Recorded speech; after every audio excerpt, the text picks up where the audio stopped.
And are you spending more time in emergency rooms and urgent care than with your primary physician? Health futurist and author Dr. Josh Luke joins us with medical and insurance options to save money and stay healthy.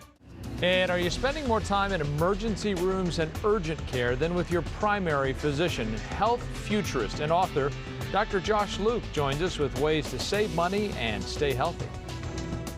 Americans spend $3.5 trillion each year on health care, yet a decades-old battle wages on for essential health care benefits and coverage of pre-existing conditions. Our compass to find and receive appropriate and immediate medical treatment feels unreliable for the uninsured and also for a lot of us with insurance. Joining us now is healthcare futurist Dr. Josh Luke. His new book is titled Health Wealth for You, 11 Steps to Save Big and Live Healthy. Dr. Luke, good morning. Thanks for having me back. See you. Your book was part of a discussion we actually had in our post-show meeting last week that many of us in the room who have insurance would call our doctor and say, I just can't fit you in, and suggest actually going to an urgent care. Many people feel this way, especially those without insurance, that it's the only option. Yeah, we talk quite a bit about this in the book, and I think as healthcare's gotten more expensive, it really dates back to 1986. There was actually a federal act passed that said anybody can walk into an emergency room in America and get treated for free. Before, as a hospital administrator, I was a hospital CEO for 10 years, we weren't allowed to ask how you're going to pay and if you could pay until we treated you. So from there, Americans started flocking to emergency rooms, and this is where the problem started. So then the insurance companies are saying, well, we're paying 5 times as much for the emergency room. Why don't you go to an urgent care, a 24-hour doctor, and now it's actually evolved one more level up to telehealth and remote monitoring.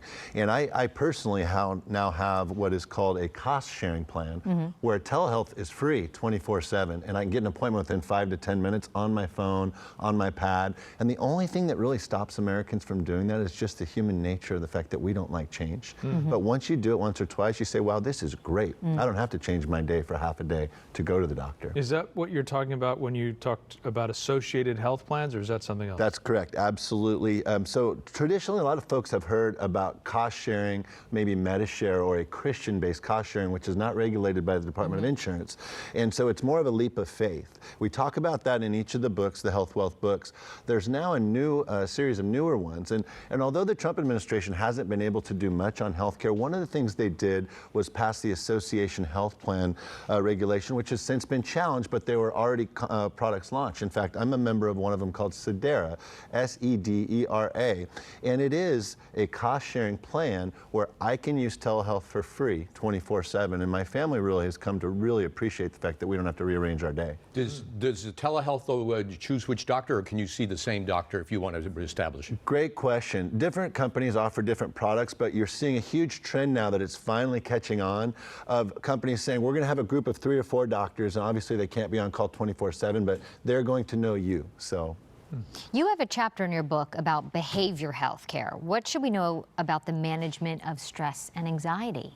It's such a hot topic, as you guys know, covering it every day. I watch your show every morning and see so many, the opioid crisis, anxiety, stress, suicide evaluations being a requirement for everybody that goes to a hospital now, that I felt it essential. If you remember last time I was here, my Health Wealth book was written for businesses. There was 9 steps.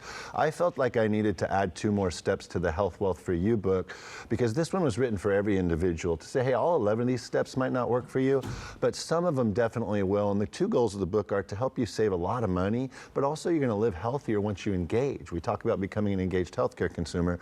I felt like I couldn't put this book out in 2019 without a chapter that said, hey, here's 5 or 6 mobile apps, most of them free, at least some concepts of them are free, that you can sign up for that help you manage stress, help you manage anxiety, or just help you through those tough times. Talk to us about Alzheimer's disease, and one thing that you say, which is that it's more apt to develop in women than in men? Yeah, there's a lot of research that shows that, and as you all know, my mother is in the late stages of Alzheimer's disease, and this is the cause that my not-for-profit at healthwealth.com raises money for.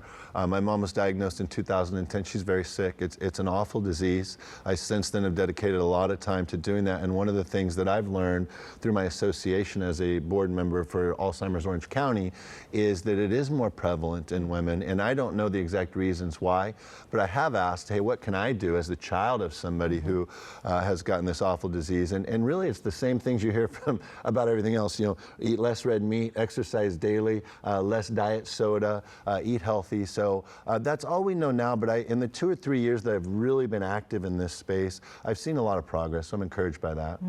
Dr. Josh Luke is a healthcare futurist, hospital CEO, and member of the USC Health Policy faculty. The new book is titled Health Wealth for You. To learn more, you can check out his website. Thank you, Dr. Thanks for Luke. having me.